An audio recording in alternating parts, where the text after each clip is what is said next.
বাংলাদেশের নির্বাচন নিয়ে নানা ধরনের ষড়যন্ত্র চলছে।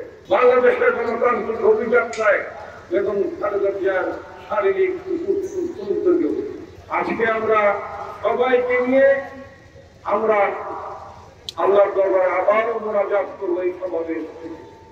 বন্ধুগণ, বাংলাদেশ একটি সংকটের মধ্য দিয়ে যাচ্ছে। এই সংকটের মধ্যে বাংলাদেশের গণতন্ত্র নিয়ে, বাংলাদেশের নির্বাচন নিয়ে নানা ধরনের ষড়যন্ত্র চলছে। বাংলাদেশের গণতন্ত্র এবং নির্বাচনকে এগিয়ে নিয়ে যাওয়ার জন্য আমরা সবাই অত্যন্ত উদ্বেগের সঙ্গে দিন কাটাচ্ছি। আমাদের উদ্বেগ এবং সংশয়ের মধ্যে নতুন করে যুক্ত হয়েছে আমাদের প্রিয় নেত্রী স্বাস্থ্যাবস্থা। বাংলাদেশে ভীষণ তার প্রয়োজন। বাংলাদেশের গণতান্ত্রিক অভিযাত্রায় এবং খালেদা জিয়ার শারীরিক উদ্যোগেও এটা বাংলাদেশের মানুষ মনে করে।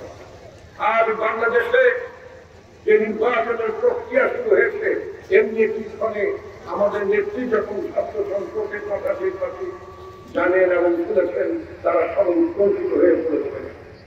এই গণতন্ত্রের জন্য একটি ভালো নির্বাচনের জন্য, জনগণের শাসন ক্ষমতা প্রতিষ্ঠিত করার জন্য, যেটাকে আমরা বলি জনগণের ক্ষমতায়ন, জনগণের ক্ষমতায়ন প্রতিষ্ঠা করার জন্য আমাদের নেত্রী বেগম খালেদা জিয়া বাংলাদেশে দীর্ঘ বছরের পর বছর তিনি লড়াই করেছেন। সানবিট সব দিবে সামাল।